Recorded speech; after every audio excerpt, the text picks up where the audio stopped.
Olá pessoal, estamos começando mais um Clube da Cardio Podcast, o seu podcast de cardiologia. Lembrando que os nossos episódios são voltados para os profissionais da área da saúde. Se você ainda não nos segue nas nossas redes sociais, nos siga. No Instagram do Clube da Cardio, @Clube da Cardio. No Instagram do nosso podcast, @Clube da Cardio Podcast.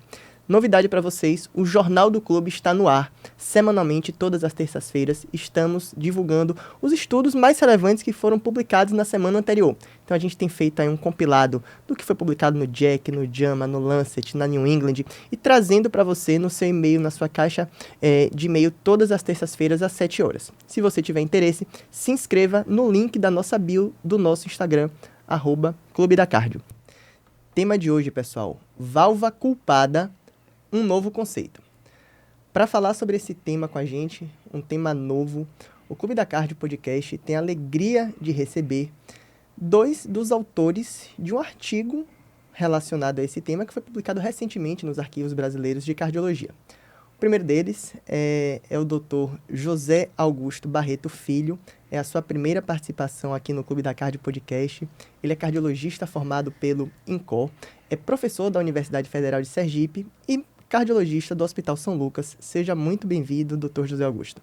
Bom dia, Luiz, Roberto. É um prazer muito grande. Num sábado de manhã chuvoso, a gente está aqui, mas a paixão pela cardiologia, pelo coração, faz com que a gente venha com muita alegria. Seja muito bem-vindo, José Augusto. Nosso bate-papo vai ser muito enriquecedor.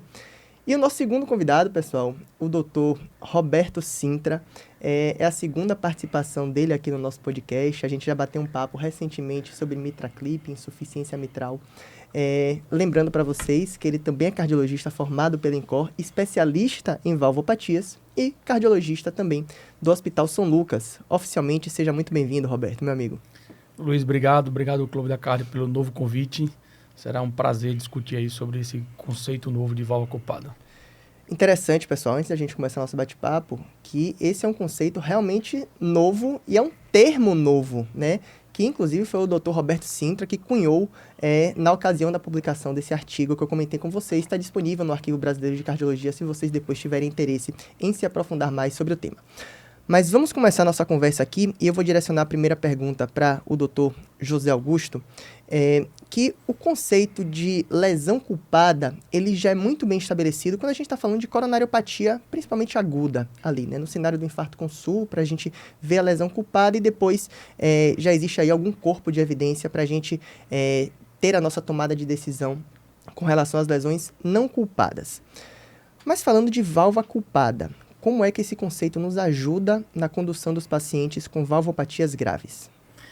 Bom, Luiz, veja, eu queria só fazer uma digressão em relação a esse conceito de artéria culpada, né? Porque se a gente pensar assim, no histórico da revascularização com a cirurgia, depois com a angioplastia, falando sobretudo da cirurgia, a ideia do cirurgião, quando ele encontrava um paciente muito arterial, era de fato revascularizar tudo. Se a gente for lá para trás, revascularizava inclusive pacientes com 50%, todas as artérias saíam com enxerto, se possível. Perfeito. Então, assim, os pacientes crônicos, a ideia era revascularização completa e que hoje esse conceito ele se assentou até com dados substanciais robustos de que realmente revascularizar completa é melhor, intuitivamente é melhor você tratar tudo.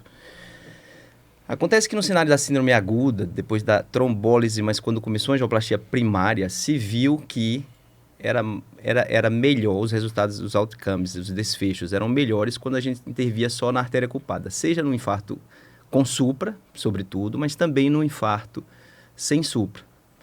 Mas é engraçado como a ciência ela vai mudando, né? O tempo vai mudando os conceitos e mais recentemente, também no cenário agudo, a gente está diante de uma revolução do que é tratar todas as artérias possíveis, mesmo no cenário agudo, excetuando o choque cardiogênico. Só para colocar, pontuar isso que é importante a gente pontuar. É claro que o momento de abordar, ele pode ser no mesmo momento do tratamento índice, mas pode ser estagiado, né? Pode ser ainda no hospital, que hoje talvez seja a conduta mais corrente, ou depois que o paciente recebe alta. O conceito da válvula culpada, um conceito que Roberto trouxe e juntamente com o Ronei do INCOR, eles trabalharam e eu fui convidado para participar, o que muito me honra, é que realmente tem alguns cenários clínicos, sobretudo na era da intervenção valvar percutânea, da cardiologia estrutural, que a gente tem 2 válvulas acometidas. Então, o conceito é importante que a gente diga, não são 2 mecanismos de lesão na mesma válvula, tem que ter 2 válvulas acometidas ou mais, geralmente com uma gradação de moderada a grave, e você está diante desse cenário e, às vezes, o paciente, ele se submeteria a um risco maior se a gente fosse fazer uma intervenção mais completa. Então, eu acho que toda vez que a gente tem 2 lesões nesse cenário, primeiro tem uma dificuldade muito grande de se precisar qual é a alteração hemodinâmica mais importante, mas isso pode ser feito depois a gente vai discutir isso mais adiante.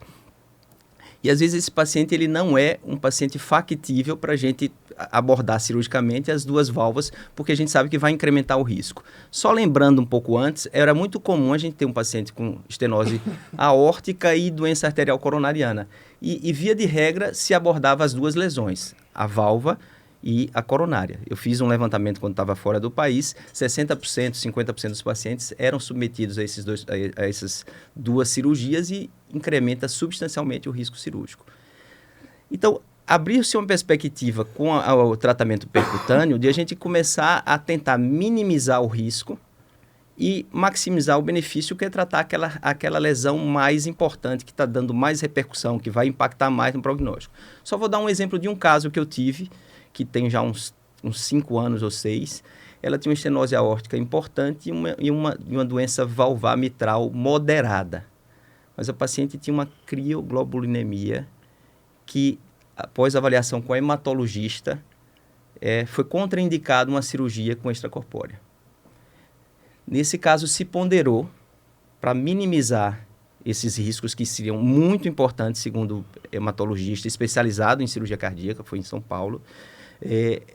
Para se minimizar, se aplicou, a gente não tinha ideia, nem tinha ideia que ia trabalhar, ia ser convidado para um artigo, você viu, mas o problema prático já estava posto.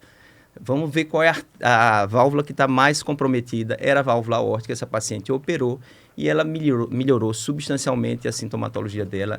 Então, abrindo a perspectiva hoje com tratamento percutâneo, seja da válvula aórtica ou mesmo da válvula mitral, de você começar a ponderar em casos específicos selecionados, onde o risco cirúrgico é importante, onde você antevê que você vai aumentar muito esse risco cirúrgico, você começar a pensar qual é a patologia que está dando, que está levando a mais consequências clínicas, e aí você abordar. Então, eu acho que o conceito foi muito bem trabalhado conceitualmente por Dr. Roberto e Dr. Ronei, que foram os idealizadores desse conceito, mas o conceito ainda precisa ser testado, talvez, em ensaios clínicos, randomizando, digamos, um grupo onde você vai tratar as 2 lesões, e em outro grupo, pacientes de alto risco, que você vai tratar preferencialmente a lesão culpada, para ver se realmente isso muda o desfecho, muda o outcome. Então, acho que em linhas gerais é isso, se Roberto quiser complementar. Não, eu acho que, só ratificando o que o Dr. Zé Augusto disse, primeiro que são pacientes de alto risco. Então, a gente não está falando aqui de pacientes de baixo risco, porque, via de regra, se eu vou abrir o peito de uma cirurgia cardíaca e eu tenho 2 válvulas comprometidas, ainda nas diretrizes, nos grandes guidelines, ainda, né, a indicação é trocar tudo. Né? Nos pacientes de alto risco, a gente tem esse risco-benefício. E uma coisa interessante é que, na prática, quando a gente vai ver, ele não só está associado às intervenções percutâneas, como a gente pode levar esse conceito também para a própria cirurgia cardíaca valvar. Então, recentemente a gente teve, por exemplo, um paciente que tinha, né, dupla lesão, tinha lesão mitral, lesão aórtica e tricúspide, 3 lesões. Né? E na nossa abordagem, e a gente leva isso para um time, a gente deve falar sobre isso, né, a gente optou por mexer na aórtica, na mitral, mexer na tricúspide e não mexer na aorta. Olha que coisa, né? Então, isso era uma coisa inicial, ia para o peito aberto. Era prótese mitral, prótese aórtica e já tinha feito uma plastia tricúspide. Então, a gente trocou a prótese mitral, a gente fez uma plástica tricúspide e o nosso planejamento inicial era não mexer na válvula aórtica. Só que o cirurgião, às vezes, tem uma dificuldade, né? De, assim, quando ele entra no time, ele já está com o peito aberto, deixa eu revisar, né? Então, a gente tinha um tempo de SEC pequeno, né? O paciente vinha muito bem, estava ótimo intraoperatório, já tinha finalizado, e a gente vai revisar a prótese aórtica, que já tinha uns 8 anos, mas que pelo eco ela estava normal funcionante. Só um exemplo, né? E aí você optou por mexer nessa válvula aórtica, acabou tendo intercorrência de sangramento e o paciente foi a óbito. Então, eu acho que esse conceito ele vale não só para intervenção percutânea, como para intervenções cirúrgicas também. Acho que tudo bem documentado, né, fazendo tratamentos estagiados em pacientes de alto risco, eu acho que assim, minimizar o risco desses pacientes, né, melhorar sintoma e reduzir a mortalidade é o que a gente objetiva com esse conceito de válvula ocupada. Excelente. Me chamou a atenção na fala de Dr. José Augusto que da importância de a gente ter nomeado o problema, né? Trazido esse conceito novo de válvula ocupada. Porque é um problema, como a gente bem comentou aqui, que está posto, né? E a gente tem dificuldade na condução desses pacientes.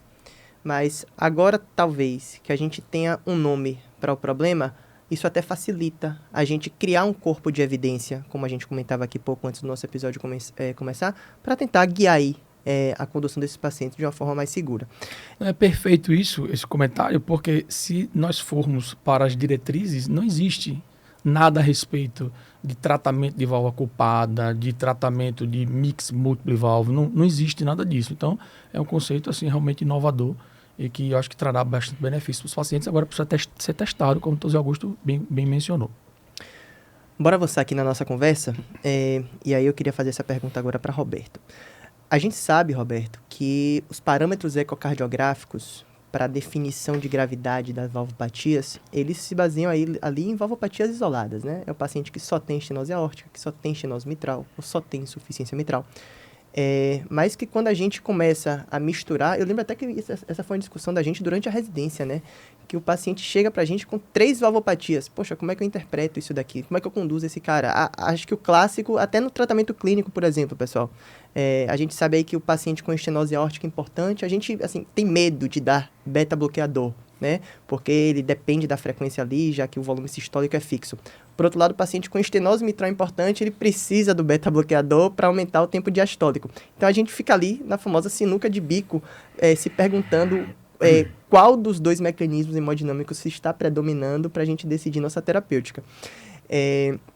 Então, eu vou perguntar para o especialista em valvopatias aqui, ninguém melhor para responder do que ele. Como é, Roberto, que a gente interpreta as alterações hemodinâmicas no paciente com lesões valvares múltiplas? Essa pergunta, você é muito feliz, primeiro, na pergunta, em dizer que os métodos, né, de avaliação ecocardiográficas tradicionais, eles são feitos para válvulas isoladas. Então, quando a gente vai em todas as diretrizes, e bem lembrado que os capítulos são a partes, né? É estenose mitral, é insuficiência mitral, estenose aórtica e insuficiência aórtica, né? Não existe um combinado. Então, essa pergunta é uma pergunta que a gente vem desenvolvendo aí, né, nos últimos 5, 6 anos, né, para entender melhor um pouco a respeito da hemodinâmica. Imagina que 60% dos pacientes, só como exemplo, 60% dos pacientes que têm estenose aórtica têm insuficiência mitral. E há um grande problema que, imagina que na insuficiência mitral a gente consegue reduzir o volume sistólico. Então, reduzindo o volume sistólico, esses pacientes acabam tendo meio que baixo fluxo, baixo gradiente, dificultando o diagnóstico que primariamente era estenose aórtica. Então, isso assim, é muito comum acontecer, né? Além disso, você imagina que se eu tenho um volume sistólico reduzido na insuficiência mitral com a estenose aórtica, o que acontece? Esses pacientes eles podem ter uma fração de ejeção superestimada e, por exemplo, mitigar aí, né, uma disfunção sistólica, né, miocárdica subclínica, que já poderia, por exemplo, ter uma indicação de abordagem precoce. Então, realmente, há uma dificuldade, né, grande. Hoje em dia, a gente tem alguns consensos, né, que mostram como mais ou menos se guiar. Então, por exemplo, a gente sabe, por exemplo, que na equação de continuidade, a gente tem um princípio na equação de continuidade que é o princípio de conservação de massas. Então, tudo que entra, sai. Então, imagina que eu tenho uma dupla lesão aórtica, né? Habitualmente, tudo que entra não vai sair. Então, nesse caso, né, não é interessante que a gente faça uma avaliação de área valvar, por exemplo, pela equação de continuidade no paciente que tem uma dupla lesão aórtica. Uma outra coisa interessante é sobre o PHT, né? Então, aquela média, né? O tempo de meia pressão, né? Que a gente chama, né? Então, né, no PHT, por exemplo, o que é que chama atenção? Imagina que estou diante de uma estenose mitral, né? E eu tenho, junto com a estenose mitral, eu tenho a estenose aórtica, com um ventrículo hipertrófico, com a redução de complacência. E o PHT, ele influencia muito nessa metade de medida de pressão quando a gente faz. Então, esses pacientes, eles podem, sim, ter totalmente, tá alterado. Então, assim, em via geral, a gente prioriza sempre, né, planimetrias, né? Sempre, quando tiver casos de estenose, a gente prioriza a planimetria, sobretudo quando nós temos a dupla aórtica, estenose aórtica com estenose mitral, a gente pensa que o eco 3D ele tem uma função importante com a planimetria nesses casos. Eu acho que é importante, eu acho que tem que voltar sempre para os pacientes com baixo fluxo, baixo gradiente. Acho que nesses pacientes a gente precisa reestudar e lançar a mão, às vezes, né, de multimodalidade, como a tomografia, né, um score valvar, para a gente ter uma ideia. Então, assim, no geral, nesses pacientes multivalvares, hoje em dia, é muito difícil a gente ter apenas um parâmetro ou outro parâmetro. A gente precisa entender como um todo. Aqui no Brasil até já tem, mas fora do Brasil é muito comum, né, dar-se um laudo, né, de multimodalidade, né, porque a interpretação ecocardiográfica às vezes se complementa com a ressonância e complementa com o dado clínico, né, então é muito comum. Então, muitas vezes, os especialistas, né, têm que ser, né, lançados mão nesse momento para a gente ajudar a interpretar. Às vezes, junta com o pessoal do ECO, a gente no Heart Team discute bastante isso, então o olhar é um pouco diferente nessas avaliações, né, isoladas. José Augusto, queria fazer algum comentário sobre essa pergunta? Queria, assim, veja, eu penso que é exatamente assim como o Roberto colocou, essa dificuldade de quantificar a lesão quando ela é em mais de uma válvula, e mais do que isso, assim, é a lesão em 2 válvulas em 3, no seu Pedro, Dona Maria, seu João, cada um com sua complexidade clínica, cada um com sua sintomatologia, que depende também de fatores pessoais, até para reportar essa sintomatologia. Então, acho que mais do que nunca, numa situação dessa, é a hora que a clínica, não só o dado do coração e da válvula, mais do que nunca, a clínica ela se impõe, e sempre aquele diálogo muito transparente com o paciente. Então, eu acho que a multimodalidade, não só na imagem, mas também na status funcional. Eu acho que se impõe muito a avaliação funcional, talvez cardiopulmonar, eu acho que entra nessa questão, e sempre colocar para o paciente essa dificuldade. Eu penso muito assim, a multimodalidade é um termo muito interessante, ela dá muita informação, mas ela ainda não é discriminatória de maneira definitiva, tem mais fibrose, não tem mais fibrose, tem mais cálcio, não tem mais cálcio, do resultado cirúrgico. Então, eu sempre penso que quando a gente está propondo uma intervenção, tem 2 aspectos que a gente tem que visualizar. Eu estou aumentando a expectativa de vida, eu estou melhorando a qualidade de vida. Às vezes é difícil quantificar, mediante uma cirurgia de alto risco, se eu estou aumentando a expectativa de vida. E sempre dizer a ele que a curto prazo eu estou reduzindo essa expectativa de vida. Eu vou ganhar quando? Eu estou investindo para ganhar quando? Eu estou submetendo o senhor à cirurgia para ganhar quando de vida? Mas a qualidade de vida pode ser um parâmetro balizador. Quando eu tenho um paciente que já está com alterações, ontem Milena mesmo me ligou de uma paciente, às vezes o paciente, até uma estenose aórtica, às vezes, e todo mundo sabe, que você sabe, Roberto, mais do que ninguém, sabe que muitas vezes o paciente refere pouco, mas ele, quando vai ser submetido a um teste paramétrico de status funcional, desmascara um quadro que está ali latente. Né? Uma paciente que viaja autônoma, idosa, mas quando colocou na esteira, ela reduziu pressão arterial no esforço, ela teve todos os parâmetros de acometimento cardiocirculatório. Então, a multimodalidade, eu acho que entra também esses aspectos.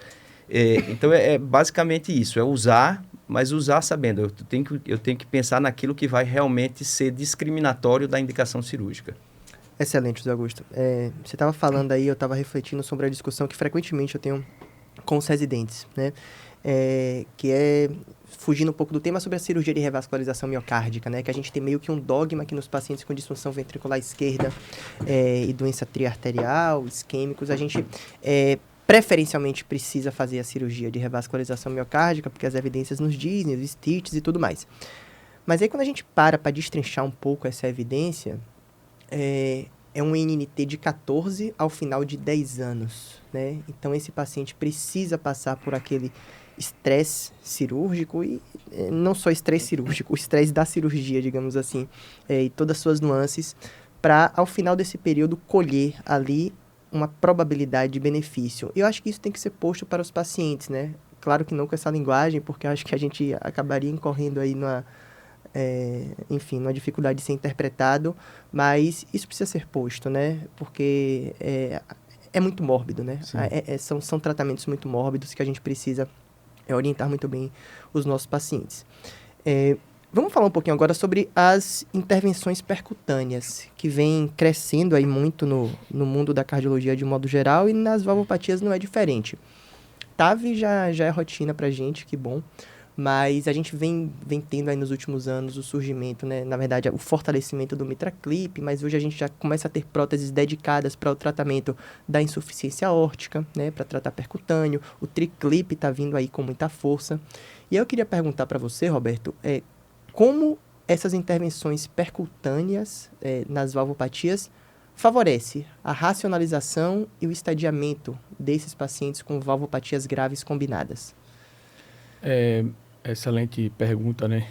Acho que a intervenção percutânea, ela justamente vem para isso, né? Ela vem para fazer uma decisão clínica baseada aí numa redução de risco, e a gente sabe que esses pacientes têm alto risco.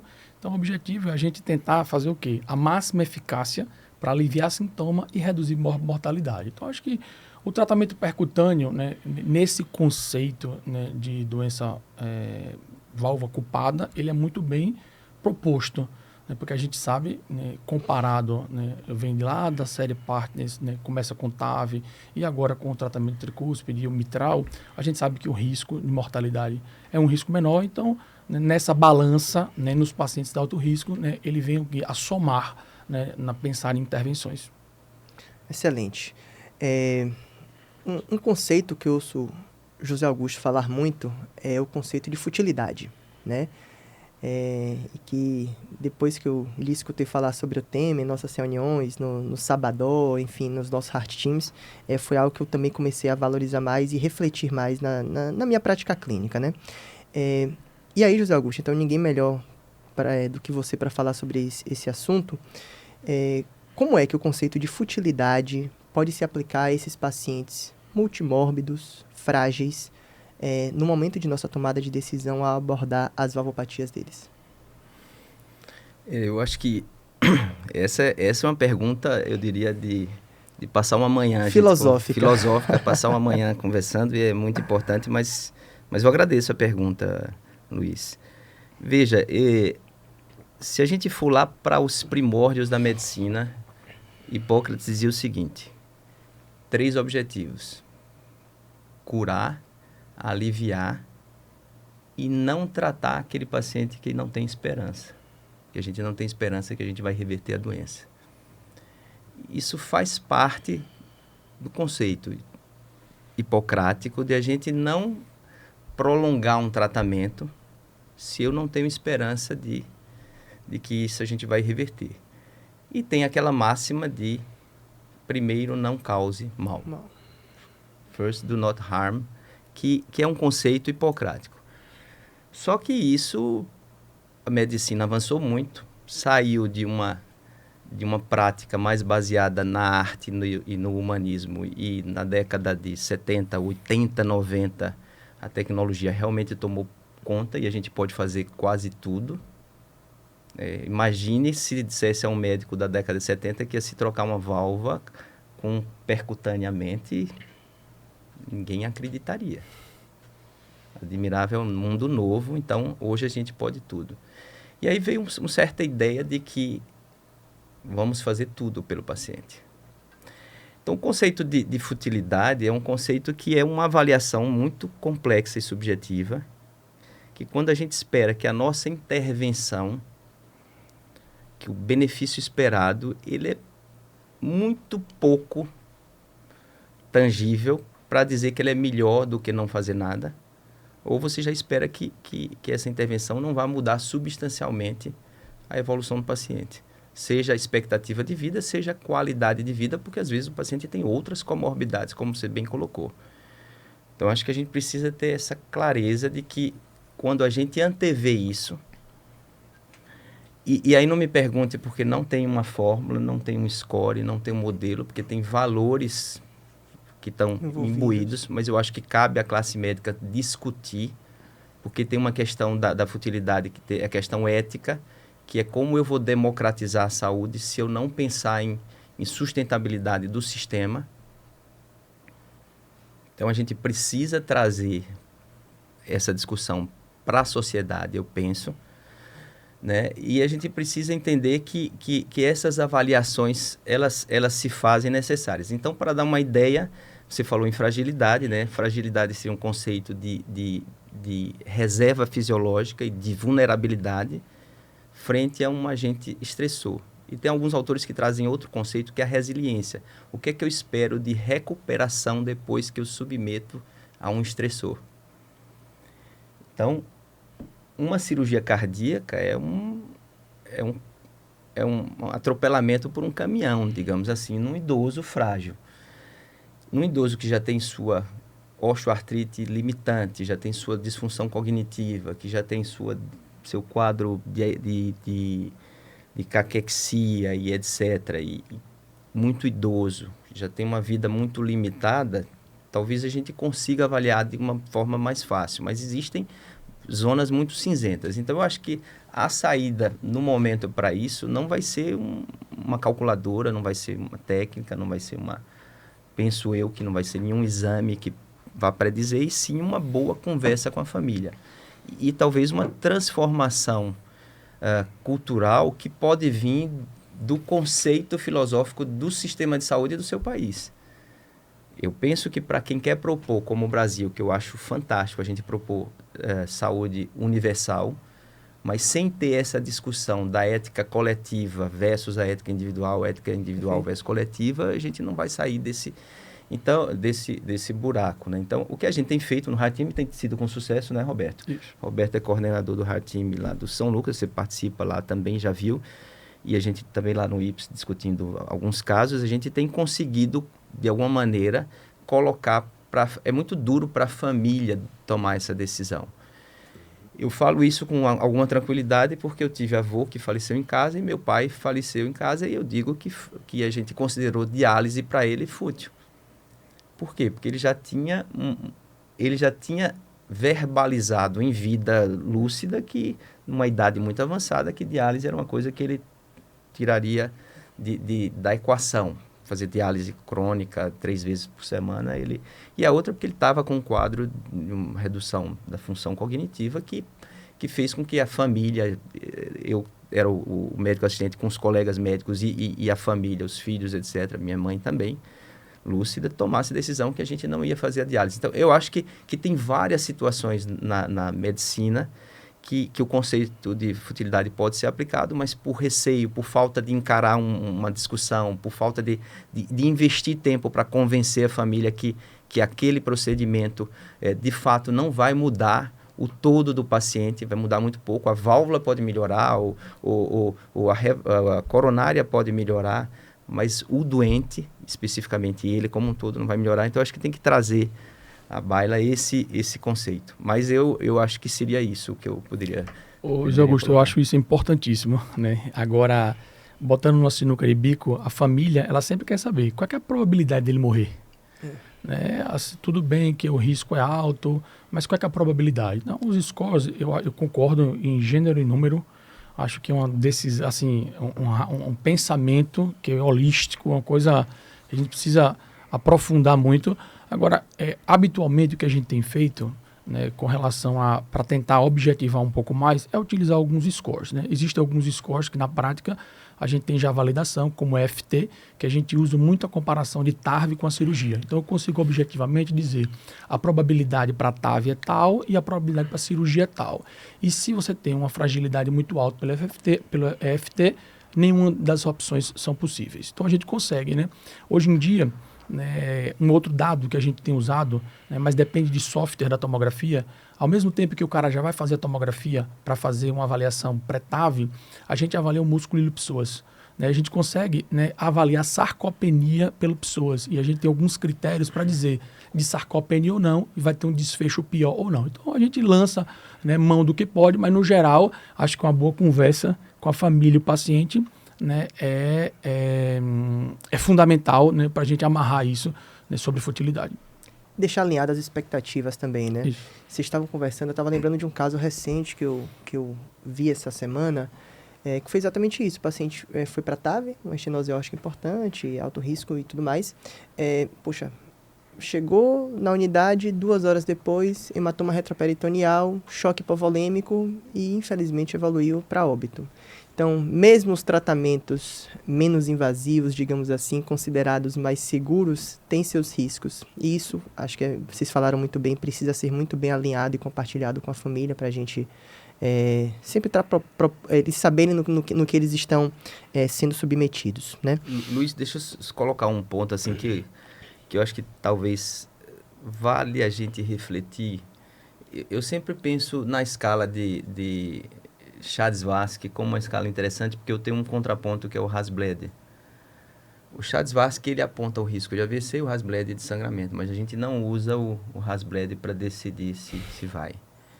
Uhum. Então, eu acho que a gente revisou agora um artigo no Clube do Artigo, bem interessante, que foi um grande registro americano, o NCDR, angioplastia de todo tipo, agudo, crônico, idoso, e a fragilidade, ele realmente aponta para um risco imenso de mortalidade.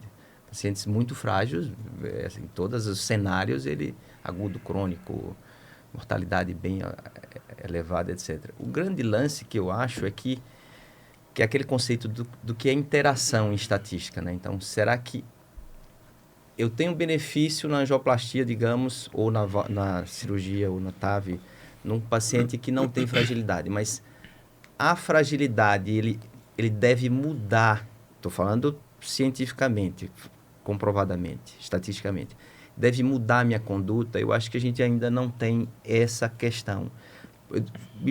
Pondo melhor a questão, o paciente tem estenose aórtica grave, é frágil, grave, com sintoma, eu vou tratar ele clinicamente, porque ele é frágil, ou eu vou submeter a TAV. A gente não tem essa resposta, se a TAV deve mudar. Porque tem aquela coisa do tratamento risco-paradoxo, que a gente trata mais os menos graves com uma ideia. A gente transfere menos paciente com infarto atendido em hospital sem cateterismo idoso do que o jovem. Transfere mais jovem, mas o idoso se beneficia mais da angioplastia primária do que o jovem. É um contraponto, quer dizer, um contrassenso a gente fazer isso, é uma incoerência, porque a gente diz, é jovem, tudo vai se beneficiar, mas na verdade o benefício absoluto quanto mais grave, é mais grave e maior. Então, eu não sei se no futuro a gente pode ser que, como a TAV ainda está em evolução, a última que eu assisti parece um stent hoje, né? Parece um stent. Essa demorou porque realmente a estenose aórtica cerrada demorou muito passar o fio guia pela válvula. Foi o que demorou. Depois parecia um stent. Digo, não é possível. A primeira que eu assisti, que eu estava ainda com o saudoso Eduardo, eu assisti a primeira aqui de Sergipe. E essa, eu digo, nossa, que evolução. Mão, catéter, dispositivo. Então, isso vai evoluir muito. Então, a gente vai fazer isso com mais tranquilidade. Então, mas eu acho que vale a gente no Heart Team a gente decide, né, Roberto, com os scores todos, mas eu acho que a conversa com a família, eu acho que a gente tem que customizar a conversa. Tem famílias que quer número, tem famílias que confia em você, confia no time, confia na equipe, confia no propósito. Eu acho que aí é arte. Eu acho que aí tem que jogar com a arte da medicina, né, para tentar. Além de dados objetivos, né? Além de dados objetivos, e scores e ferramentas. Só para finalizar esse assunto, vocês estavam comentando, acho informação relevante também aqui para passar para quem está nos escutando. Conversando com um amigo cardiologista lá de Salvador recentemente, eles têm um grupo no Hospital Ana Nery que estava fazendo, avaliando preditores, né, de desfechos em pacientes submetidos à cirurgia cardíaca. E um dos parâmetros que eles avaliaram foi desnutrição, né? E foi um preditor maior de desfechos ruins do que fração de ejeção. Então, talvez existam outros determinantes aí que a gente avalie subjetivamente, que a gente geralmente fala do shape score, né? Quando a gente olha o paciente assim, geralmente Que são entra cirurgias no mais score do complicadas. FT, né? O FT Albumina. entra albumina. Entra albumina. TAV versus cirurgia, né? Esse é um assunto complexo, porque o que a gente chama de shape score é o que os artigos chamam de eyeballing. É aquela impressão que você olha e vê se o doente tem alto risco ou não. Só que, diferentemente do que a gente imagina, os trabalhos, pelo menos com cirurgia cardíaca, mostram que essa impressão ela só vale 50%. Então, 50% das vezes, no caso, o cirurgião acerta e 50% ele erra. Então, assim, essa impressão, por isso que a gente tenta objetivar ao máximo, mas é assim, uma coisa que transcende, né? A gente, assim, precisa ter muita arte, como o Zé Augusto falou, né, para a gente ver que aquele paciente é frágil ou não. Assim, ainda precisa de ensaios para deixar bem claro, mas ao mesmo tempo, acho que a arte, né, a individualização do paciente prepondera nesses casos. Vamos seguir aqui. Eu acho que Roberto já começou a falar sobre esse assunto, sobre a avaliação multi-imagem nesses pacientes, José Augusto, mas eu queria que você destrinchasse um pouquinho mais agora, né? Como que outros exames de imagem, além do ecocardiograma transtorácico convencional, podem nos ajudar na condução desses pacientes? Eu acho que o Roberto colocou muito bem. Eu não sei se eu vou acrescentar demais, mas é a dificuldade que é avaliar a fisiopatologia quando você tem duas válvulas acometidas, né? Então, eu como clínico, vou falar como usuário, na minha tomada de decisão, eu pensando assim, se a gente pensar que o padrão de ouro de todo mundo tem que ter um eco transtorácico, eu acho que a gente pode colocar o eco transesofágico como já um aspecto da multimodalidade. Seria para você ver a própria mecanismo da doença valvar, acho que é extremamente importante para o planejamento. Então, acho que a multimodalidade ela entra muito para esse planejamento. Eventualmente, tomou-se a decisão ou não, mas você vai usar não só para corroborar com a tomada de decisão, mas para planejar o procedimento. Eu acho que o eco transesofágico aí pode dar uma série de informações, tamanho de aorta, né? Se você tem uma exemplo clássico, eco 3D a gente usa muito mais para planejar do que para dar diagnóstico, né? Então, assim, isso é Então, importante. eu acho que é muito importante, mas eu acho que aí já cabe, eu estou falando como clínico, já cabe também já na discussão do heart team. Eu vejo a multimodalidade já muito provocada pelo heart team. Acho que essa é uma discussão muito rica que a gente tem. Nesse caso, a gente vai precisar de uma... Claro, você vai falar em TAV, anjo TC é essencial, é parte essencial do procedimento para tudo. Ósteo de coronária, acesso. Então, sobre tudo isso, a aorta, né, como é que vai ser esse trajeto. Então, existe o protocolo para isso. O score da válvula, aquele score, quando a gente tem as dúvidas do low flow e etc., eu acho que isso ajuda no diagnóstico. Existem dados incipientes aí, vocês podem complementar, Roberto, etc.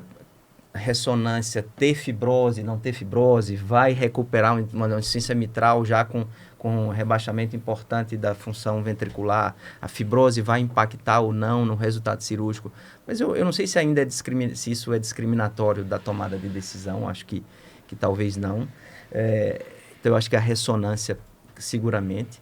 Existe o próprio eco sob estresse, acho que já foi mais usado, né, para estenose aórtica, para tomada de decisão, hoje um pouco menos, mas entra no arsenal de alguns casos específicos.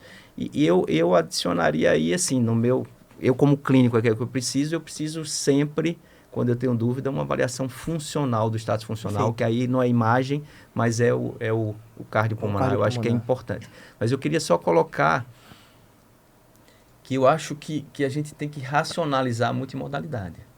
E a multimodalidade tem que vir de uma discussão de heart team. Não sei se vocês concordam ou não, mas eu acho que tem que vir de uma discussão de heart team. A multimodalidade não é um protocolo para todo mundo. Perfeito. 5 exames para todo mundo. Não é isso. Discutimos o hemodinamicista ficou preocupado com a anatomia do eco. Poxa, não ficou muito claro que a clínica por exemplo, pacientes com angina e, eventualmente, doença coronariana, estenose aórtica, a gente não sabe. Então, a gente vai precisar, talvez, de uma avaliação dessa isquemia, se tem uma localização na parede onde tem a lesão e etc. Mas tem que ser de um planejamento e de um racional clínico. Eu defendo a multimodalidade a partir daí. Eu concordo, assim, Plenamente, né? Imagina que eu, de vez em quando, pego no consultório paciente que já tem um diagnóstico definido, estenose aórtica, anatomicamente importante, janela ecocardiográfica transtorácica, ok, e me vem já com transofágico, com ressonância, assim, sem necessidade, né? Agora, por outro lado, existem realmente casos duvidosos. Existe, por exemplo, a gente estava até discutindo mais cedo, né? Hoje a gente se fala bastante de insuficiência aórtica. A insuficiência aórtica, existem uns conceitos engessados há mais de 20 anos, em que o volume, né, diastólico final acima de 70 no não reumático ou 75 no reumático indica uma troca valvar o paciente assintomático. Hoje a gente acaba, né, como ecocardiografia, ela é muito operador dependente, existem vários ensaios, né, que vem trabalhando com volume mais objetivo na ressonância, que pode ajudar, por exemplo, a uma intervenção mais precoce, né, pensando no paciente a longo prazo. Isso a gente leva em consideração muito também o serviço, as taxas de sucesso de cirurgia, tudo isso, né? Ressonância tem usado nos pacientes mais assintomáticos, né? A multimodalidade vem mais naqueles pacientes duvidosos. Então, estenose aórtica, o paciente está assintomático, o estudo Involved vem mostrando isso, né, que você sai de um screening, por exemplo, de um strain, e do strain alterado, que já mostra aquele certo dano miocárdico, né, ele vai para a ressonância, na ressonância a gente vê aí volume extracelular, né, vê se já tem alguma característica, ou realce tardio, alguma característica que a gente antecipe um pouco essa cirurgia e não espere o paciente ter sintoma, que muitas vezes o primeiro sintoma pode ser morte súbita. Então, acho que a multimodalidade hoje é fundamental, agora ela tem que ser racionalizada, mas é fundamental hoje, né, nesse escopo aí de doença valvar, sobretudo na doença valvar múltipla. Né? A doença valvar isolada, não, mas a doença valvar múltipla, a gente precisa lançar a mão nisso aí. Excelente.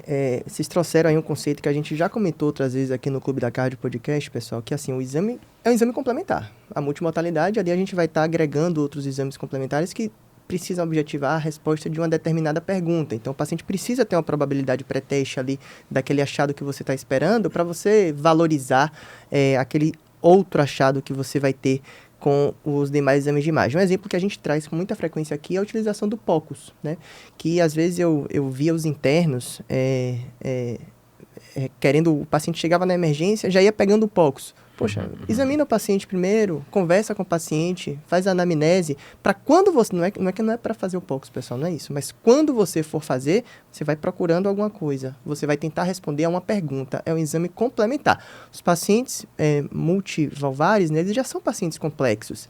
Se a gente pede a tecnologia, né, se a gente agrega exames de imagem ali apenas por agregar, muitas vezes acaba confundindo mais do que ajudando e atrapalhando a nossa tomada de decisão, né? Existe aquela frase clássica, né, que na medicina você só acha o que você sabe que está procurando. Né? Senão, você vai ficar fazendo exame, né, sem necessariamente não sabe nem o que está procurando.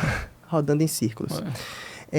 Vamos falar um pouquinho de tricúspide, Roberto, agora. Eu acho que a válvula tricúspide, inclusive, ela vem sendo chamada nos últimos anos da válvula esquecida, o que motivou a gente estudar cada vez mais. Quem sabe isso não vai acontecer também com as válvulas culpadas, né, com o conceito de válvula culpada. Eu lhe pergunto o seguinte: quando é que a gente deve responsabilizar a válvula tricúspide pelos sintomas do paciente ou parte dos sintomas deles e intervir nela? Excelente, né? Tricúspide é o que habitualmente quem mexe com, logicamente que a gente vem trabalhando muito com intervenção, mas o que a gente clinicamente a tricúspide é um desafio, né? É um desafio por quê? A tricúspide ela praticamente foi renegada durante muito tempo e a gente, mesmo aqueles pacientes que às vezes iam para uma cirurgia cardíaca, às vezes nem se mexia na tricúspide acreditando que a tricúspide fosse funcional, né? E ela pode ser. Então, no geral, o que é que a gente sabe hoje? Ter insuficiência tricúspide aumenta a mortalidade, né? Isso é um marcador, né? Então, a insuficiência tricúspide está associada ao aumento de mortalidade a longo prazo.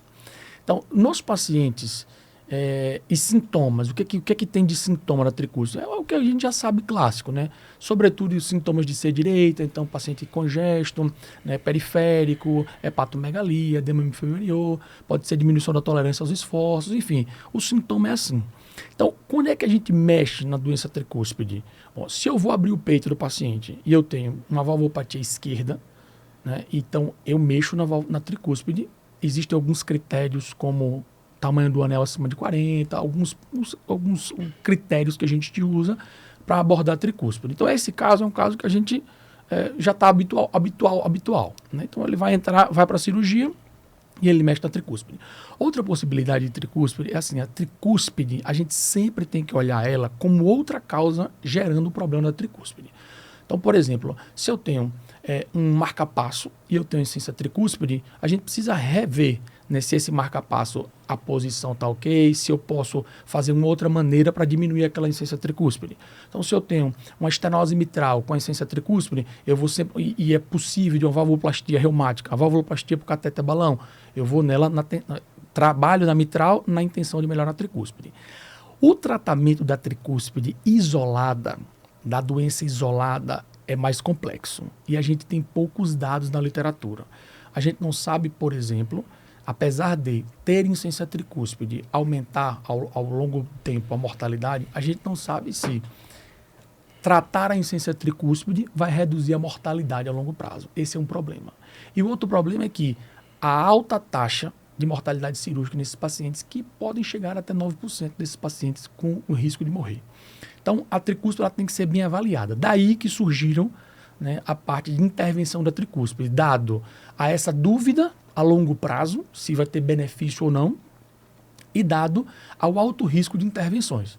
Então, hoje a gente lança a mão aí quando é que a gente mexe. Então, habitualmente o paciente tem que ter sintoma, Luiz. Então, o paciente com insuficiência tricúspide assintomático ainda não tem nada que nos respalde a mexer, né? Então, com sintoma, ainda assim, com sintoma, a nossa primeira abordagem é medicamentosa. Infelizmente, nós temos um arsenal terapêutico muito curto, que resume-se a diurético-terapia. Alguns pacientes, eles ficam bem com diurético-terapia, passam anos sem ter nada e sem modificar aquela insuficiência moderada, a importante. Outros, por sua vez, não. Vão evoluir e ficam sintomáticos a despeito da insuficiência tricúspide. É nesse momento, talvez, o momento da gente, né, reanalisá-la, né, e tentar mexer. Ainda nós não temos dados para intervenção precoce. Possivelmente, o que acontece, o que já aconteceu, o que vem acontecendo com a TAV, que a gente começou nos pacientes de alto risco, hoje em dia a gente fala já nos assintomáticos, o que fala no MitraClip, que a gente começou naqueles pacientes de muito alto risco e agora a gente já percebe um outro olhar, isso deve chegar na tricúspide, mas no momento a gente vai tratar pacientes que são refratários. E do ponto de vista percutâneo, nós temos 3 possibilidades. A possibilidade, né, número 1, né, que a gente sempre quer fazer, é sempre trocar a válvula. Porque trocar a válvula é o tratamento definitivo, né? Então, se você implantar uma válvula percutânea, hoje a gente tem 2 dispositivos, né? Um é o sistema Evoque, que ainda não está autorizado no Brasil, e o outro é a LuxValve, que já foi autorizado na América Latina, a gente já tem alguns casos no Brasil, né, com resultados bons, mas resultados ainda de curto prazo que não houve alteração de mortalidade, e sim alteração de sintoma. Então, o paciente usava 8 diuréticos, acaba para 2 diuréticos, né? Isso reflete uma qualidade de vida importante. Perfeito. Isso na troca da tricúspide, né? O que se vem falando também bastante é o triclip, né? Análogo ao que acontece, né, no mitral, com o MitraClip, o triclip nada é mais do que 2 clipes, que você consegue diminuir aquela regurgitação tricúspide. Lembrar que existe a tricúspide, às vezes, ela se apresenta de tal maneira tão avançada, né, que não adianta triclip, porque a coaptação ela é tão grande, existem alguns critérios, mas a coaptação é tão grande que a gente não consegue clipar esses clipes, né? E naqueles casos avançados em que a gente não consegue nem fazer triclip e que a gente também não consegue, né, colocar uma válvula dedicada, existe o implante heterotópico da válvula tricúspide, que são 2 válvulas na cava, transformando tudo numa câmara única, né, reduzindo, né, sintomatologia. Infelizmente, mortalidade não. Então, tricúspide hoje, a abordagem da tricúspide, exceto naqueles casos clássicos em que o paciente tem doença esquerda e que você tem indicação com um anel grande, né, que você deve mexer. Por quê? Mas a insuficiência tricúspide, ela não pode ser funcional? A estenose mitral, ela pode, mas quando o anel está muito dilatado, não adianta você só mexer na mitral, porque ela vai continuar com insuficiência tricúspide. É diferente daquele anel menor, que você tem insuficiência tricúspide importante, que você pode avaliar, mexer na mitral e não mexer na tricúspide. Então, esses critérios devem ser ponderados. Então, isso está bem definido, né? Ademais, a gente só trata os pacientes com tricúspide naqueles pacientes refratários. Sintomáticos, isso eu acho que sim, é um campo inovador, né? Muita coisa tem para acontecer. Eu acho que muito tempo há muito tempo a gente fala de desfecho duro, de morte, de morte, de morte, de morte. Hoje a gente vem ter uma ótica diferente porque qualidade de vida é super importante. É muito importante. Né? A gente tem paciente, por exemplo, com tricúspide que internam 8, 9 vezes no ano, passam mais tempo no hospital do que em casa. Né? Isso não tem aumentado a mortalidade, ao longo prazo vai aumentar. Mas naquele momento, então imagina que eu tenho uma possibilidade de você, né, mexer na tricúspide. E isso é racionalizar custo, porque eu consigo reduzir o número de internações, né? E os pacientes, né, daquelas internações prolongadas, 20, 30, 40, 2 meses, paciente que você mexe aqui e piora a função renal. Então, tudo isso, eu acho que essa ponderação, né, ela deve ser feita e, neste caso específico da tricúspide, necessita, sim, de uma equipe de especialistas, né, de um valve team, né, para que decida a melhor abordagem. Excelente, Roberto. Roberto, me corrija aí, ou então, se você tem esse dado. Quando a gente está falando em intervenção na tricúspide, talvez mais de 80% tem algum componente funcional, né? Então, eu acho que é um cenário bastante diferente, né? A tricúspide, Sim. Porque o próprio tratamento funcional da mitral não funcionou, né? Ele se baseou muito em classe funcional. Depois é que o MitraClip mostrou que em alguns cenários você pode reduzir. Melhorou. Então, acho que a gente ainda tem um caminhar para a gente chegar nessa conclusão. Então, eu concordo, só para fixar, com a maioria dos pacientes que a gente está discutindo com patologia valvar tricúspide, depende de algum mecanismo funcional de dilatação, de anel, etc. Talvez assim, a conduta mais madura seja se basear em clínica. Uma clínica que está prejudicando a classe funcional do paciente, que está prejudicando a vida do paciente, que está limitando, eu acho que a gente deve ir. Por hora, eu acho que só aquela oportunidade que a gente tem, o paciente está na sala, paciente jovem, já tem insuficiência tricúspide, você pode fazer uma redução do anel e etc. Sim. Talvez, eu acho, para ficar claro, eu acho que foi isso que você disse, né? Exatamente isso. Exatamente, então, exatamente. Concordo 100%. Outras coisas interessantes também da tricúspide é, por exemplo, imagine que o paciente tem alto risco, ele tem insuficiência mitral importante e tem insuficiência tricúspide importante. Lembrar que a gente não começa, né, nesse conceito de válvula culpada, a gente não começa pela tricúspide. Possivelmente, a doença tricúspide ela veio do coração esquerdo. Então, a gente tem bastante, já tem assim, muita evidência de que você mexendo, por exemplo, com MitraClip nesses pacientes de alto risco na mitral, você consegue reduzir a insuficiência tricúspide, você consegue remodelar o ventrículo. Sim, né? Então, assim, acho que a tricúspide ela precisa ser, uma esquecida realmente, ela foi renegada, assim como o ventrículo direito. Perfeito. Né? Mas a luz agora, ela abre, né? E a gente tem oportunidade de melhoria, sobretudo, e clínica dos pacientes, né, nessas discussões, né, mais para frente, e os pacientes têm oportunidade hoje em dia que outrora não tinham. O prognóstico não é só dela, né? É da doença, da esquerda, da miocardiopatia, do que seja. Né? Então, é complicado. Eu nesse tempo todo, eu acho que eu só tive uma paciente fora congênito, logicamente, mas com patologia valvar isolada tricúspide. Foi uma endomiocárdio que colocou uma prótese criança, jovem, e aí estenosou já na idade adulta, fez uma estenose tricúspide com um ruflá desses assim de livro, e aí precisou trocar a prótese da tricúspide. Então, eu acho que a tricúspide a gente ainda vai ter que caminhar um pouquinho para mostrar que o tratamento isolado dela, eu falo em termos de mortalidade, mas em termos de classe funcional eu concordo que o paciente está muito limitado, a gente tem que pensar como alternativa, e aí o Heart Team é fundamental. Vou aproveitar que a gente começou a falar de assunto polêmico aqui, Roberto, e vou até me permitir fugir um pouquinho de valvopatias isoladas. Um assunto que eu acho muito interessante e desafiador e difícil para a gente tomar decisão é no paciente, principalmente, pessoal, com estenose mitral importante, que desenvolve uma hipertensão pulmonar importante. Que por vezes a gente vai lá, faz o CAT direito e o paciente já está até com remodelamento da vasculatura pulmonar tão significativo que aquela hipertensão pulmonar tipo 2, ou seja, secundária à doença cardíaca, já virou uma hipertensão pulmonar fixa, uma hipertensão pulmonar tipo 1 predominante. Como que a gente conduz esses pacientes? Tem algum grau de hipertensão pulmonar que contraindica o procedimento cirúrgico? Obrigado pela pergunta, né? E difícil. Essa pergunta, eu gostaria primeiro de dar uma desmistificada. Quando a gente fala de hipertensão pulmonar e cirurgia cardíaca, muitas vezes a insuficiência cardíaca, no geral, ela cresceu tanto e o transplante, que a gente acaba querendo usar o mesmo conceito do transplante para a cirurgia cardíaca valvar. Então, habitualmente, aqueles pacientes que estão em estágio final de insuficiência cardíaca e que têm uma resistência pulmonar muito elevada, esses pacientes são contraindicados ao transplante. Perfeito. Só que o que tem acontecido hoje em dia é a gente usar a mesma definição para a doença cardíaca valvar. E aí eu vou mostrar alguns dados, né, assim, discutir algumas coisas com vocês. É seguro, por exemplo, né, e já tem assim muito trabalho de registro, sobretudo registro. A valvopatia tem muito trabalho de registro e pouco trabalho, né, randomizado. Mas, assim, a longo prazo, a gente sabe que o paciente com hipertensão pulmonar e que troca uma mitral, no caso a estenose mitral, esses pacientes, eles melhoram o remodelamento do ventrículo direito, melhoram a função do ventrículo direito e cai a pressão pulmonar. Então, no geral, acontece isso.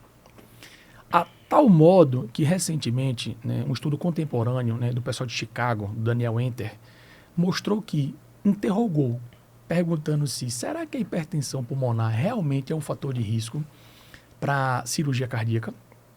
Se a gente lembre que o Euroscore contempla a hipertensão pulmonar. No entanto, o STS não contempla hipertensão pulmonar. E aí, esse trabalho do Daniel é interessante porque hipertensões pulmonares até 80 milímetros de mercúrio tiveram mortalidade igual ao paciente que não tinha hipertensão pulmonar. Um N grande desses pacientes. Assim como a abordagem da válvula tricúspide não interferiu também. A mortalidade foi semelhante. Então ele se questiona se realmente a hipertensão pulmonar, né, é um fator de risco. Por outro lado, existem alguns trabalhos antigos, lá por volta de 2000, 2010, por ali, em que avalia a hipertensão pulmonar suprassistêmica. E quando a gente tem hipertensão pulmonar suprassistêmica, é só lembrar que a terapêutica, né, da terapia intensiva nessa ocasião era uma terapêutica que a gente dispunha de muito pouco vasodilatador pulmonar. Então, não se usou óxido nítrico no pós-operatório. E esses pacientes com hipertensão suprassistêmica, eles tiveram uma mortalidade realmente mais elevada, chegando aí por volta de 16%. E o que é que os consensos, né, hoje é consenso, né, o que é que os consensos dizem sobre hipertensão pulmonar e doença valvar e coração esquerdo, né? Vamos pensar no coração esquerdo, não só a estenose, mas a insuficiência que pode causar hipertensão pulmonar. Então, o que é que os consensos dizem hoje? Hipertensão pulmonar importante, ela precisa ser estudada. Esse é o ponto número 1. Então, a gente precisa realmente de um cateterismo direito para a gente saber que tipo de hipertensão pulmonar é essa. Logicamente, que a gente tem a hipertensão pulmonar, né, apenas pós-capilar, que é aquela hipertensão pulmonar em que você tem uma pressão de oclusão elevada, um gradiente transpulmonar baixo, né, e os pacientes, claramente, mesmo com hipertensão pulmonar alta, sem resistência, eles não têm dúvida que eles precisam mexer. Naquele paciente que tem doença pré-capilar isolada, aquele paciente que tem uma pressão de oclusão baixa, mas aquele que tem um GTP e um GDP elevado e com resistência alta, esses pacientes, né, classicamente de hipertensão pulmonar primária, discute-se uma interrogação sobre esse paciente deve ser levado para o valve team. Só que existem aqueles pacientes combinados. Aquele paciente, como você bem disse, ele começa com a doença pós-capilar e ele faz uma combinação com um componente pré-capilar. E ele aumenta a resistência na evolução. Então, esses pacientes, né, habitualmente, eles também devem ser passados por um time, né, de avaliação para a cirurgia, mas o que a gente vem vendo corriqueiramente do mundo é que esses pacientes têm sido operados. E esses pacientes operados, eles conseguem cair a pressão pulmonar e remodelar o ventrículo direito. Então, se você me perguntar, né, para responder a pergunta, eu diria o seguinte: não existe uma contraindicação absoluta com relação à hipertensão pulmonar para uma troca valvar. Perfeito. Certo? Existem considerações a ser tomadas, né? Do lado esquerdo, do lado né? esquerdo. Do lado esquerdo. Porque... Do lado esquerdo, né? Tricúspide é diferente. É isso. Aí, se eu já vier para cá, para insuficiência tricúspide, né, se comporta mais ou menos com o que a gente vem falando de transplante. Porque eu coloco uma válvula, né, tricúspide, né, com um ventrículo que já está né, muita disfunção, assim, Sobrecarregado. com certeza ele vai falir agudamente. Então, nesses casos, aí sim, mesmo nesses casos, quando você tem hipertensão pulmonar combinada, ainda assim discute-se a abordagem da tricúspide. Então, no geral... Com o lado esquerdo, Com o lado esquerdo. Com o lado esquerdo. Então, no geral, não existe uma contraindicação. Muitas vezes a gente vai para a beira de leito, né? E o cirurgião ele é muito reticente a operar um paciente, por exemplo, com hipertensão pulmonar. Está com 70, 80 de hipertensão pulmonar. E a gente faz a mecânica, vê que aquilo ali, o componente é só pré-capilar, né? Ou só pós-capilar. E tem uma indicação, mas ele fica reticente. Então, esses dados recentes vêm mostrar isso, né? Que a gente... logicamente que a gente tem cuidado e a gente precisa ter aparato. E algumas perguntas perioperatórias devem ser feitas, né? Existe um checklist americano bem interessante. O anestesista é cardiovascular? O pós-operatório será feito na UTI? A UTI disponibiliza de terapêutica para hipertensão pulmonar aguda e crônica? Existe um time de especialistas de hipertensão pulmonar e doença valvar no hospital? Então, tendo esse checklist, acho que a gente tem uma segurança. E é obviamente que a auditoria interna é muito importante. Então, se o seu desfecho é muito ruim, né, como um hospital no geral, a gente precisa ponderar.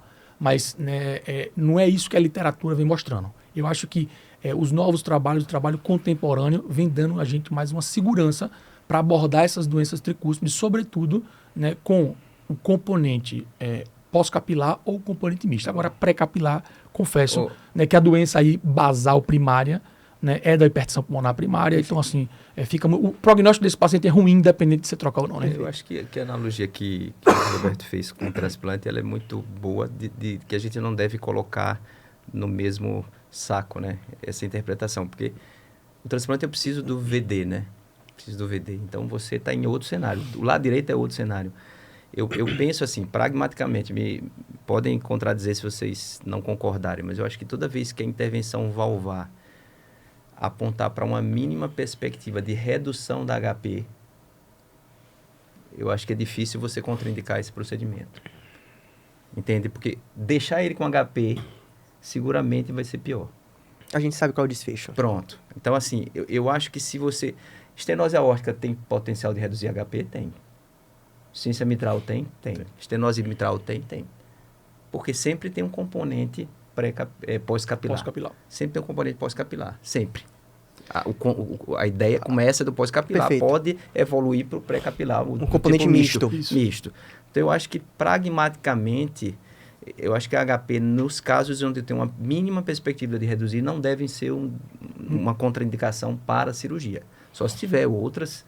entrar no score por outras comorbidades, rim, sei lá, DPOC, qualquer coisa que o valha, você contraindica por outra razão, mas não pela HP especificamente. E uma coisa interessante é que é sempre bom a gente avaliar muito bem o cateterismo direito, porque às vezes você faz o cateterismo direito no paciente super descompensado, em que habitualmente, né, como é muito hemodinâmica dependente, né, se você coloca esse paciente para fazer no outro cenário, mais compensado, menos hipervolêmico, né, os valores são outros. Então, acho que fica de regra assim, que o cateterismo direito deve ser feito na melhor condição possível e que a hipertensão pulmonar, o Augusto bem disse agora, ela não é contraindicação, não existe contraindicação absoluta. Então, acho que a gente precisa mais trabalhar esse conceito, né? Porque esse conceito é um conceito meio enraizado. Os pacientes que têm hipertensão pulmonar elevada não vão tolerar e não é bem assim que se comporta, né? A gente tirar um pouco esse pensamento do que é os critérios, né? Contraindicações para transplante e para doença de cirurgia valvar. Perfeito, Roberto. Eu queria fazer uma pergunta aqui a Dr. José Augusto, que não serve só apenas para a tomada de decisão desses pacientes com valvopatias combinadas, né? E, claro, Roberto também fica à vontade para fazer as considerações aí, porque inclusive vocês participam juntos todas as sextas-feiras dos Heart Teams. Então, a pergunta é justamente sobre isso, José Augusto. Como é que você enxerga o Heart Team no processo de tomada de decisão desses pacientes complexos? Eu acho que essa pergunta vai, de alguma forma, aí, fechar muito bem esse bate-papo que a gente teve aqui hoje. Primeiro, eu queria dizer, assim, afirmar categoricamente que Heart Team não é um conceito novo. Meu pai falava que vamos fazer uma junta médica. Então, fazer uma junta médica e a família, de alguma maneira, participava, era o modo antigo do Heart Team. Mas, claro, o conceito se cristalizou e é importante, como você falou já do conceito de válvula ocupada, que é importante dar um nome. Eu acho que quando você dá um nome, você começa a criar um processo. Perfeito. E aí eu acho que esse foi o grande ganho. Lembrar, historicamente, ele veio do Syntax, né? O estudo Syntax, que a gente precisava dizer que a população que ia para cirurgia cardíaca era equiparável à população que eventualmente seria randomizada para a intervenção percutânea. Equipose, né? Então, você tem que ter equipose. Então, tinha um time de cirurgiões, um time de hemodinamicistas para fazer essa avaliação. Não é o Heart Team como a gente entende hoje, que é mais completo, que entra anestesiologista, entra o clínico, entra a família na tomada de decisão compartilhada. Eu acho que aí o conceito ele ampliou, que é o que a gente tenta fazer. Acho que cada vez mais a família participa, né, Roberto, lá de São Lucas. Então, eu gosto de uma frase de um professor americano que ele dizia o seguinte: vamos aqui, quando ele tinha uma decisão difícil sobre que caminho seguir na pesquisa, etc., vamos ver a sabedoria das multidões. Então, quando a gente usa a visão multilateral, geralmente a gente tem uma decisão mais sábia, mais madura, onde a gente coloca todos os pontos na mesa e a gente termina descortinando, ou então revelando a melhor decisão. Se todo mundo está com o propósito de direcionar a decisão para o paciente, lembrar sempre isso, né? A gente tem que fazer uma medicina centrada no paciente. Eu estou vendo se essa intervenção vai melhorar a qualidade de vida ou vai aumentar a expectativa de vida, sempre nesses dois pilares. Então, eu acredito que a nossa experiência já diz isso. Quando a gente faz isso, são vários os pontos positivos, descomprime o peso individual. Eu sozinho muitas vezes decido por uma medicina defensiva, eu tomo uma decisão mais por receio, porque eu não dividi esse risco. Às vezes eu submeto meu paciente a um risco maior por conta dessa medicina defensiva. E aí eu acho que o Heart Team ele traz essa possibilidade de descomprimir e trazer para o paciente a decisão mais, pelo menos que a gente mais aproximada com a verdade momentânea, que é aquela que está sendo posta na mesa na tomada de decisão. O que a gente não sabe, aí a gente precisa ter um estudo interessante, que eu acho que é do Alexandre Pereira, que ele pegou o MAS, foi randomizado para tratamento cirúrgico, clínico, lá, aquele estudo multiarterial do INCOR, e era randomização para cirurgia, tratamento clínico e para angioplastia. Só que ele coletou qual era a impressão do clínico. Entende? Qual era a impressão do clínico. E quando havia uma concordância do grupo que o paciente caiu para o tratamento cirúrgico, a intenção do clínico era cirurgia. O paciente teve um follow-up. Claro que não foi randomizado, mas dá uma ideia de que essa intuição clínica, ela é poderosa. Tem um valor. Tem valor, pronto, tem valor. Agrega valor, perfeito. Então, a gente ainda não tem, assim, se a gente for cartesiano, a gente ainda não tem, a gente ainda não usou a estratégia do Heart Team versus a estratégia de um grupo muito bom de médicos especialistas tomando uma decisão mais isoladamente, digamos, padrão convencional. A gente, que eu saiba, não temos um ensaio clínico que diga isso para mostrar que o outcome é melhor. Mas eu acho que no sentido de processo, de humanizar, de segurança da família, que é aquela questão, segunda, terceira opinião, muito melhor do que segunda, terceira opinião, se você confia no seu médico, vamos abrir para uma discussão. Eu tenho feito isso sistematicamente, quando eu tenho uma dúvida maior e que eu quero trazer uma decisão um pouco mais compartilhada, a gente leva para o Heart Team, todos nós levamos, e muitas vezes a gente muda de opinião, um acrescenta um exame ou outro, reforça uma experiência, e a gente tem tido bom sucesso, né? Eu acho que a gente tem que ter certeza que sempre a decisão foi tomada com o melhor propósito, com a melhor ciência disponível, e sempre com a ideia de essa expectativa de melhorar o resultado finalístico dele. Eu acho que o Heart Team é um grande processo, acho que ele veio para ficar. Claro que tem uma série de questões. Como é que a gente vai usar isso em larga escala? Os Estados Unidos ele discute, quem vai remunerar esse processo? Como é que vai ser isso, entendeu? Como é que vai padronizar isso como uma conduta rotineira. Mas eu sou fã. É interessante esse estudo, porque uma vez discutindo lá no INCOR, o clínico achava que o paciente tinha um alto risco de ir para a cirurgia e tinha uma intenção de fazer angioplastia. Só que, do ponto de vista defensivo, ele dizia, pela diretriz, o que acontece? O paciente ele tem disfunção ventricular, vamos tratar. E, inconscientemente, a ideia dele foi a ideia que era melhor, que preponderou no Hartim, mas, por conta de vista judicial, ele ficava receoso em dizer. Então, acho que corrobora isso aí, acho que veio para ficar, né? Acho que não existe mais medicina ou cardiologia sem Hartim nos diversos cenários, né? Valvar, coronário, e a gente tem ampliado bastante, né? Não só esses cenários de valva e coronária, mas para arritmia, o quanto a gente vem discutindo isso aí, né? TEP, para tudo a gente vem discutindo. Excelente. Eu acho que nós médicos, às vezes, queremos precisar muito tomadas de decisão, caminhos, né, termos parâmetros objetivos. E quando vocês estavam falando aí sobre a gente fazer um estudo para comparar o Heart Team versus não Heart Team, eu fiquei refletindo um pouco sobre isso. E talvez seja muito do que vocês falaram, a gente não tenha como mensurar o benefício de uma tomada de decisão, mas eu acho que dá um conforto psicológico ao médico que está à frente do caso, que a gente não tem como mensurar isso, né? É aquela sensação de, poxa, eu fiz tudo, eu discuti com excelentes colegas que são muito bons profissionais, que têm outras experiências que às vezes não estão relatadas nos livros. Acho que hoje aqui a gente falou de um assunto durante mais de 1 hora que a gente não tem grande corpo de evidência, então aí vai entrar a opinião do especialista, a experiência do cardiologista clínico que já viu outros casos semelhantes, para a gente chegar na tomada de decisão ali o mais próxima possível do correto. Bom, meus amigos, acho que antes de eu fazer os anúncios aqui do Clube da Cardio, eu queria agradecê-los muito, de verdade, pela participação aqui no nosso episódio de hoje. Eu tenho dito nos nossos episódios, pessoal, que para mim é muito prazeroso estar aqui, porque eu sempre aprendo bastante e hoje não foi diferente.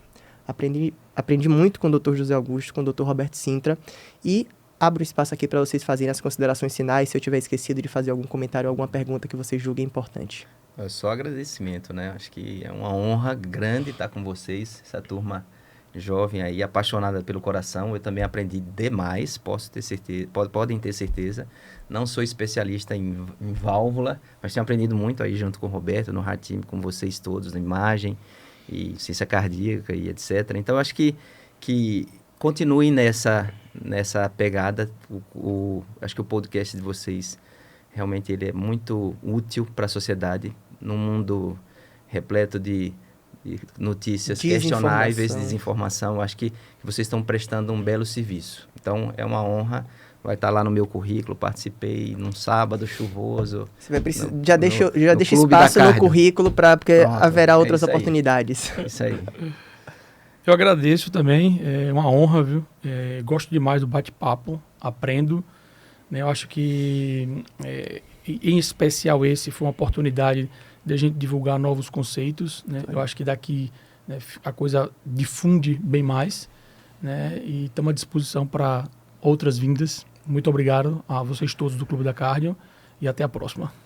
Muito obrigado, muito obrigado. Então, pessoal, agradeço a você que nos acompanhou aqui ao longo de todo esse episódio. Válvula culpada, fiquem ligados nesse conceito, que ainda vai vir muita coisa nova e boa por aí. Se você ainda não nos segue nas nossas redes sociais, nos siga. No Instagram do Clube da Cardio, @Clube da Cardio. No Instagram do nosso podcast, @Clube da Cardio Podcast. Novidade para vocês, o Jornal do Clube está no ar. Semanalmente, todas as terças-feiras, estamos divulgando os estudos mais relevantes que foram publicados na semana anterior. Então, a gente tem feito aí um compilado do que foi publicado no JACC, no JAMA, no Lancet, na New England, e trazendo para você no seu e-mail, na sua caixa de e-mail, todas as terças-feiras, às 7 horas. Se você tiver interesse, se inscreva no link da nossa bio do nosso Instagram, @Clube da Cardio. Eu me despeço, muito obrigado mais uma vez aos nossos convidados, e até a próxima.